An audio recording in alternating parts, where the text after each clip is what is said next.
Hello guys, welcome back to my channel. अगर video अच्छी लगे तो वीडियो को लाइक जरूर कर दीजिएगा। मुझे पता है मैं पपी यानी कि एपिसोड एक्सप्लेन नहीं कर रही क्योंकि मेरे एग्जाम चल रहे थे, तभी मेरे एग्जाम खत्म हुए हैं, तो अब मैं एक्सप्लेन करना स्टार्ट करूंगी फिर से उसे। और आप लोग टेंशन मत लीजिएगा, उसके दोनों सीजन ही मैं एक्सप्लेन करूंगी। बिना टाइम वेस्ट के वीडियो की तरफ चलते हैं। एपिसोड की स्टार्ट होती है, हमें दिखाते हैं वहाँ बड़े आराम से सोया पड़ा होता है, लेकिन जब वो आंखें खोल के देखता है तो उसके बगल में तो लॉम सोया होता है। उसे रियलाइज होता है कि इसने क्या किया। वो सर पकड़ के बैठते हुए कहता है कि तुम एक होने वाले दूल्हे के साथ इंटीमेट हुए हो।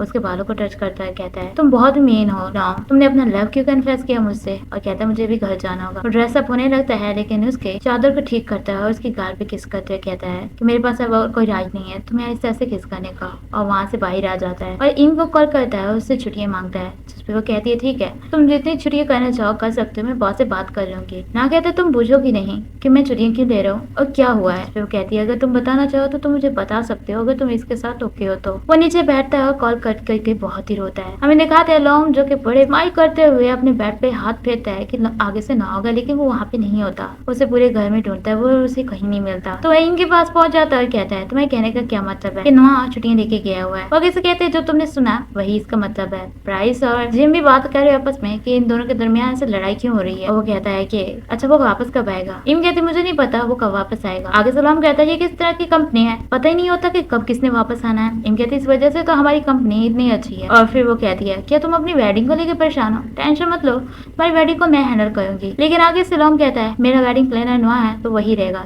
तुम नहीं। आगे से वो कहती है अच्छा तो तुम्हें रियलाइज हो गया कि तुम एक ग्रोम हो। राम कहते हैं तुम इस तरह से गेम में साथ क्यों खेल रही हो, तुम क्यों खेल रहे हो नॉ की फीलिंग के साथ। और गुस्से से खड़े होते हुए कहती है हाँ नॉ तुम्हारा वेडिंग प्लानर था, लेकिन तुम्हें पता है आज उसने मुझे कॉल करके क्या कहा कि अब उसके पास कोई राइट नहीं है तुम्हारी वेडिंग को ऑर्गेनाइज करने का। उसके पास कोई राइट नहीं है जीवा को फेस करने का। उसके पास कोई राइट नहीं है जीवा को सॉरी बोलने का। मुझे 4 साल हो गए नॉ को जानते हुए। वो अपनी जॉब से बहुत प्यार करता था और वो कभी भी नहीं रोया और कभी भी किसी चीज को लेकर सीरियस नहीं होता था, लेकिन जब से वो तुमसे मिला इन 2 महीनों में उसने ये सब कुछ कर दिया है। जिसपे वो कहता है मैं सच में नॉ से मिलना चाहता हूँ, प्लीज मुझे बता दो। लेकिन उसे वहां से जाने को कहते हैं और ब्राइड के पास जाने को कहते हैं। तभी इधर से रीवा और मैरिन आ जाते हैं और रीवा कहती है अगर ब्राइड यहाँ पे आ जाए तो। और कहती है मैरिन लॉन्ग को जज करने से पहले आप लोग हमारी बात सुन लीजिए। जिसपे वो काफी हैरान होते हैं। वो दोनों हाथ पकड़ के बैठी होती हैं और इम कहती है जो मैं सोच रही हूँ क्या वही है ये। जिसपे रीवा कहती है कि तुम क्या सोच रही हो। लॉन्ग कहते है तुम्हें ये सब कुछ करने की जरूरत नहीं है। वो दोनों कहती है कि तुम हमारे लिए इतना सब कुछ सेक्रीफाइस कर सकते हो तो हम इतना भी नहीं कर सकते, तुम्हें वहाँ पे गिव अप नहीं करना होगा। रीवा भी उसे समझाने की कोशिश करती है, कहती है ये प्लान मेरा था तो तुम नुकसान सारा क्यों उठाओ, मैंने तुमसे मदद मांगी थी और तुम्हें गिव अप नहीं करना चाहिए। राम कहता है ठीक है शादी चाहे कैंसिल हो ना हो मैं उसके ऊपर गिव अप नहीं करूंगा। फिर वो दोनों खुश हो जाती हैं और अपना हाथ पकड़ के उसे बताती हैं कि ये एक कवर अप है वेडिंग और जिसे मैं प्यार करती हूँ वो मैरिन है। राम कहता है और हमारा रिलेशनशिप फेक है लेकिन मेरी फीलिंग्स नॉ के लिए रियल है, प्लीज मुझे बता दीजिए कि वो कहाँ है। मुझे सच्चाई बताना चाहता हूँ, अगर फिर भी वो मेरे साथ ना रहना चाहता होगा तो मैं उसके ऊपर गिव अप कर दूंगा। जिसपे वो दोनों उसे प्लीज बोलती हैं। वो सर पकड़ते हुए कहती है ठीक है मैं नॉ के एड्रेस को देखती हूँ चियांग माई वाले घर के और नंबर भी देखती हूँ, लेकिन मैं तुम लोगों की एक बात बता दूं अगर नोआ ने तुम्हें मना कर दिया और तुम फिर भी इसके पीछे गए तो तुम याद रखना तुम्हारी शादी में बिल्कुल ही कैंसिल करवा के रहूंगी। इस पे वो ओके बोलता है। उसके जाने के बाद वो दोनों को थैंक यू बोलता है और दोनों से फाइटिंग कहती है। राम कहता है मुझे उम्मीद है कि वो मेरी बात सुनेगा। हमें दिखाते हैं नोआ जो कि पहुंच जाता है चियांग माई और वहाँ के नेचर को एंजॉय करने की कोशिश करता है, लेकिन सब कुछ याद आने के बाद काफी सैड हो जाता है। हमें दिखाते हैं उसकी मॉम जिसको वो आके गले लगा लेता है और कहता है कि मैं वापस आ गया। मॉम उसे कहती है सब कुछ ठीक हो जाएगा तुम टेंशन मत लो। वो बैठा होता है तभी इसकी मॉम उसे डिनर के लिए बुला रही होती है, लेकिन वो सुन ही नहीं रहा होता। उसकी मॉम उसके कान में आके बोलती है तो वो कहता है आपने तो मेरे कान को पर्दे ही फाड़ दिए। आगे से उसकी मॉम कहती है तुम्हारी वजह से मेरे मुंह को भी तो दर्द होने लग गया। और उसके पास बैठती है और कहती है बैंकॉक में क्या हुआ बताओ मुझे। और कहती है मुझे उम्मीद है तुम्हें पता होगा चाहे कुछ भी हो जाए तुम हमेशा मेरे बेटे रहोगे, प्लीज मुझे बता दो। ना कहता मैं डरता हूँ आपको बताने से, मैं इस चीज के बारे में बात नहीं करना चाहता। तो उसकी मॉम कहती है तुम ये सब कुछ छुपा के अपने आप को तकलीफ क्यों पहुंचा रहे हो। ना कहता मैं आपको तकलीफ नहीं पहुंचाना चाहता, लेकिन उसकी मॉम कहती है फिर मेरा फायदा क्या हुआ। उसकी मॉम कहती है मुझे बताओ तुम्हें किसने हर्ट किया है। लेकिन ना कहता है मुझे उसने हर्ट नहीं किया,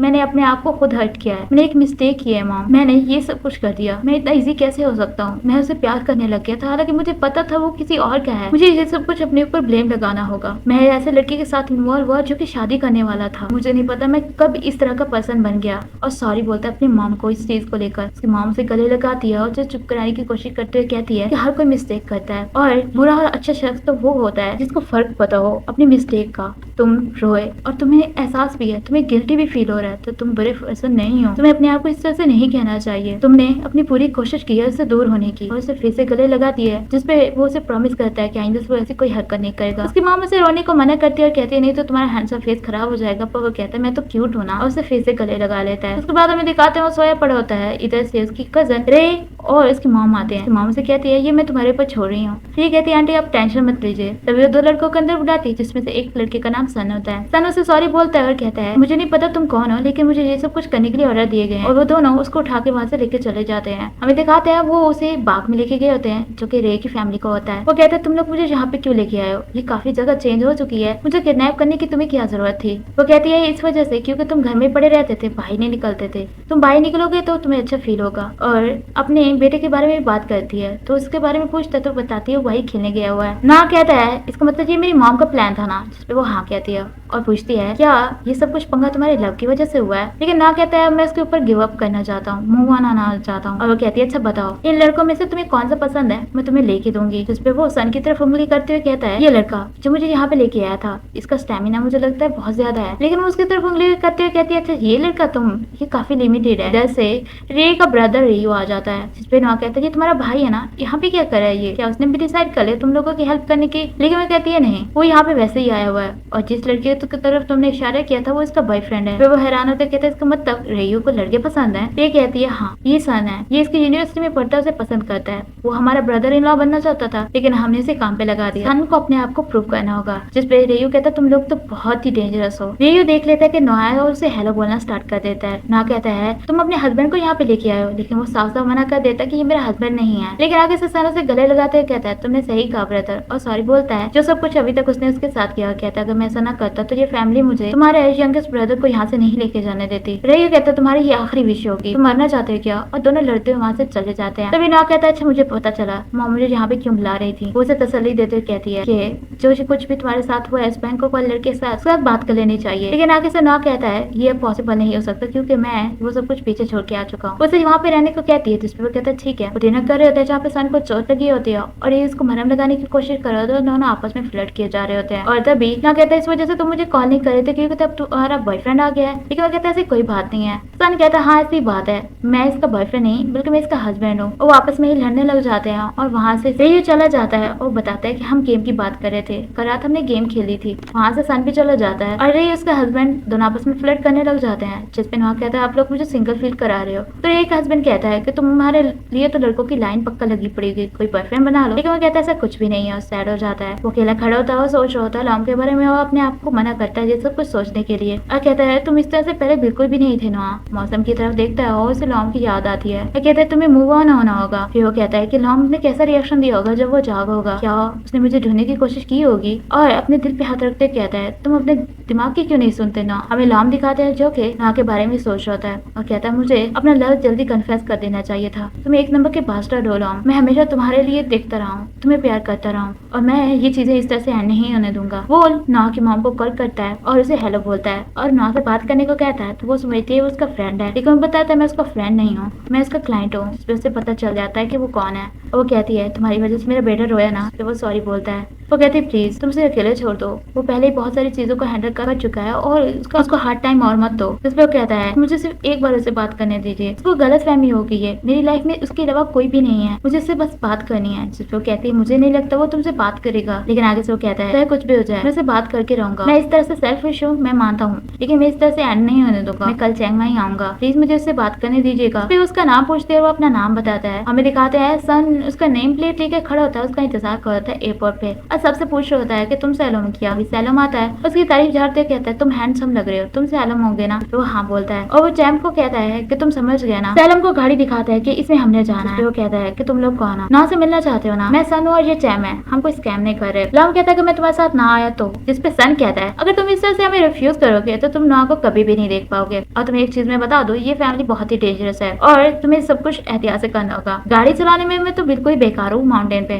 तो थोड़ा रेडी रहना। इशारा करते हैं दोनों सुनो कि तुम्हारी बैंड बजने वाली है, क्योंकि उसे गाड़ी के पीछे बिठा दिया होता है, आगे कोई जगह नहीं होती, उसकी काफी बैंड बजी पड़ी होती है और सन उसे मोटिवेट होने को कह रहा होता है। हमें मैरिन और हीवा दिखाते हैं जो कि डिनर कर रही होती है और लॉम के बारे में ही सोच रही होती है और हीवा भी इसे मना करती है लॉम के बारे में सोचने के लिए, क्योंकि वो जेलस फील कर रही होती है। तो मैरिन कहती है तुम्हारा वेडिंग वाले प्लान का क्या? वो सॉरी बोलती है और कहती है ये प्लान आई होप एग्जीक्यूट अच्छे से कर पाए। और वो दोनों बैठी होती है जहाँ पे उसके पास आके बैठती है और उसे उल्लू बनाते हुए कहती है कि उधर देखो, उसके गले में नेकलेस पहना देती है और हैप्पी एनिवर्सरी कहती है, जिसपे वो कहती है मैरिन कि आज हमारी डेटिंग वाला डे नहीं है ना, आज के दिन मैंने तुम्हें देखा था और तुमसे मिली थी, जिसपे वो दोनों नोज टच करती हैं और फिर से लॉम के बारे में सोचने लग जाती हैं। हमें नौ दिखाता है जो कि बुक पढ़ रहा होता है और ये उसके पास आता है और सन के बारे में पूछता है तो वो कहता है मुझे नहीं पता, क्या तुम वरी रोज के लिए? और कहता है जिसपे रेयू कहता है मैं उसके वरी नहीं हूँ, कोई पंगा खड़ा ना कर दे, वो बस यही बात है। रेयू उसके पास आती है और कहती है तुम लोगों ने सन को देखा क्या, वो वापस आया क्या? जिसपे रेयू पूछता है वो कहाँ गया है? तो कहती है वो एयरपोर्ट से किसी को लेने किया है जो कि नौ को मिलना चाहता था, जिसपे नौ को पता चल जाता है। तो कहता है इसका मतलब तभी से उसकी गाड़ी आ जाती है तो वो वहाँ से जाते हैं उस गाड़ी की तरफ। हमें लॉम दिखाते हैं जिसकी हालत बिल्कुल खराब हो चुकी होती है, लेकिन फिर भी उसने वॉमिटिंग नहीं की होती तो रहन उसकी तारीफ करता है। तभी नौ ऊपर से आता है कहता है तुम यहाँ पे क्या कर रहे हो? हाँ तुम्हें यहाँ पे नहीं आना चाहिए था। और एक को कहता है ये तुम्हारा प्लान था क्या? जिसपे कहते हैं नहीं, आंटी ने मुझे कहा था इसे पिकअप करने के लिए, वो तुमसे बात करना चाहता है ना इसलिए। लेकिन वहाँ कहता है मुझे इससे कोई बात नहीं करनी,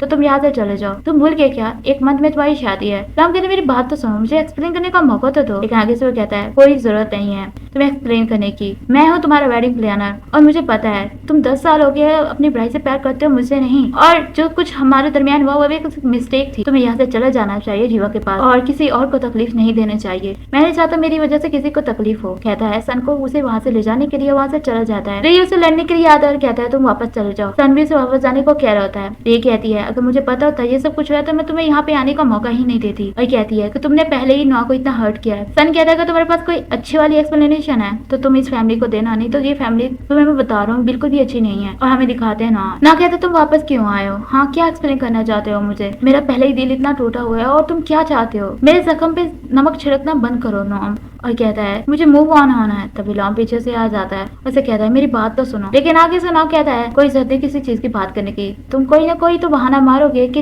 युवा को तुम पसंद नहीं करते हो और ये शादी नहीं थी, कवर अप था कि तुम मुझे स्टूपिड समझते हो क्या? हाँ मैंने स्टार्ट से नोटिस किया कि तुम इसमें नहीं थे, तुम ये कहोगे कि तुम गे हो, लड़कियों में नहीं हो, लेकिन तुम ये बात नहीं बोल सकते कि तुम्हारी शादी होने वाली है और मैं किसी के साथ अफेयर नहीं रख सकता जिसकी पहले ही शादी होने वाली किसी वुमेन को मैं हर्ट नहीं कर सकता। वहाँ से जाने लगता है लेकिन लॉम उसे रोकता है और कहता है कि ये सब कुछ हीवा का प्लान किया हुआ था, तुमने अभी तक जो भी चीजें कही वो सही कही, लेकिन एक चीज तुम्हें ये मैं बता दूं कि हीवा और मैं एक दूसरे को प्यार नहीं करते हैं। ना कहता है कि मैं तुम्हारी बातों पे यकीन नहीं करूंगा, लेकिन आगे से वो कहता है कि तुमने सही कहा, मैं बाय नहीं हूँ, मैं गे हूँ और मुझे लड़की में बिल्कुल भी इंटरेस्ट नहीं है। हीवा को लड़कों में बिल्कुल इंटरेस्ट नहीं है और हम ये शादी बस एक प्लान के तौर पे कर रहे थे। वो अपनी फैमिली से छुटकारा चाहती थी और ये सब कुछ उसका प्लान किया हुआ था, मेरा नहीं। और हम ना एक दूसरे को प्यार करते सिर्फ एक ब्रदर और सिस्टर के तौर पे, हम दोनों के बीच कुछ भी नहीं चल रहा। पर्सन से मैं प्यार करता हूँ वो तुम हो। और वो कहता है कि अगर तुम्हें मुझ पे यकीन नहीं तो तुम हीवा से पूछ सकते हो, मेरी फीलिंग्स तुम्हारे लिए रियल है, मैं तुमसे बस एक चांस मांग रहा हूँ, मुझे एक चांस दे दो। क्या तुम मुझे एक ऑर्डिनरी लड़के की तरह नहीं दे सकते कि दिन में तुम्हारे लिए फीलिंग्स हो? स्टार्ट ओवर करने को कहता है, उसकी तरफ देख रहा होता है। तभी इधर से रेयू आ जाता है और सन उसको कहता है कि चलो यहाँ से, इससे ज्यादा मैं तुम्हारे लिए टाइम इकट्ठा नहीं कर सकता था। उसे खींचने को कहता है रेयू और वहाँ से वो उसे लेके चले जाते हैं। हमें दिखाते हैं कि रे और रेयू उसकी क्लास लेने को खड़े हो जाते हैं, जहाँ पे रे कहती है अगर तुम्हें यहाँ पे रहना तो तुम्हें काम करना होगा क्योंकि खाना और रहना फ्री में नहीं होता। जिस पे लॉम कहता है ठीक है मैं कुछ भी करने को तैयार हूँ। सन कहता है एक ही कश्ती पे सवार है ना। वहाँ पे आता तो रे उससे पूछती है क्या करना है, पर वो आगे से कहता है जो भी करना हो तुम्हें खुद ही डिसाइड करना होगा क्योंकि ये जगह तुम्हारी है। और वो आगे से कहती है उम्मीद करती हूँ कि तुम ये सब कुछ हैंडल कर पाओगे, अगर सही से न कर पाए तो यहाँ से निकाल दिए जाओगे। सन को कहती है इसके काम स्टार्ट करने को। सन उसे तसल्ली देते हुए कहते है तुम कर लोगे। नौ वहाँ से जाने लगता है, उसके पीछे जाने वाला होता है लेकिन रेयू उसको रोक लेता है और कहता है जाओ काम पे। और काफी अजीब तरीके से बात करता है तो सन कहता है मेरे बॉयफ्रेंड का बुरा मत मानना, वो काफी अजीब तरीके से बात करता है लेकिन क्यूट भी फिर भी लगता है। हमें दिखाते हैं वो खाना खा रहे होते हैं नेक्स्ट डे और इधर से नो आता है जिसपे नॉम कहता है तुम इतना जल्दी जाके है। नौ कहता है तुम मुझसे भी ज्यादा जल्दी जाके हो। सन बताता है क्योंकि हमने 4 बजे काम पे जाना है इसलिए वो जल्दी जागा। और ये तो काफी स्टेमिना है इसमें,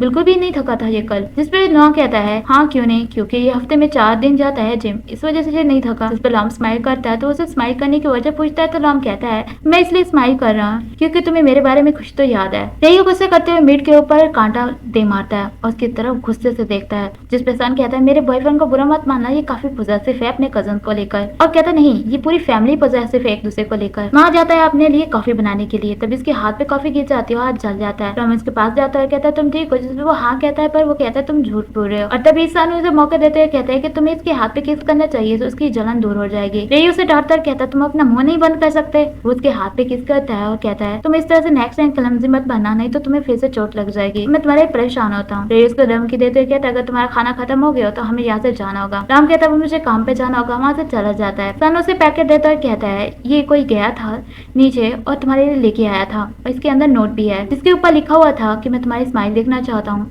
और अपना मील एंजॉय करना, जिसपे ना स्माइल करता है। हमें एक रात पहले का सीन दिखाते हैं जहाँ पे लॉम खड़ा होता है, कहता है तुम जब भी उसे देखते हो तुम्हारा दिल इतने जोर से क्यों धड़कने लग जाता है ना, तुम अपने दिल को कंट्रोल नहीं कर सकते, और स्माइल कर रहा होता है और अपने आप को स्माइल करने से रोक रहा होता है। तभी नीचे से लॉम उसे देख रहा होता है। सन वहाँ पे आता और कहता है ये क्या कर रहा है, ये काफी फनी लग रहा है। लेकिन लॉम कहता है मुझे तो काफी क्यूट लग रहा है, और उससे इसकी गाड़ी उधार मारता है नीचे जाने के लिए। और वो कहता है लेकिन तुम्हें ये पक्का करना होगा कि तुम सुबह सुबह निकल जाओ, अगर रे और रे को पता चला तो हम दोनों को मार डालेंगे। तो कहते हैं मैं भी चलो जाऊँ क्या, पर उसे मना करता है क्योंकि रास्ता बहुत खराब है। फिर वो पूछता है तुम नीचे क्यों जाना चाहते हो। लॉम कहता है मैं इसकी स्माइल देखना चाहता हूँ। और एपिसोड यहीं पे खत्म हो जाती है। अगर वीडियो अच्छी लगी तो वीडियो को लाइक जरूर कर दीजिएगा और मेरे चैनल को सब्सक्राइब कर दीजिएगा, बेल आइकन को दबाना मत भूलिएगा ताकि मेरी नेक्स्ट वीडियो की नोटिफिकेशन आपको मिल सके। Thanks for watching.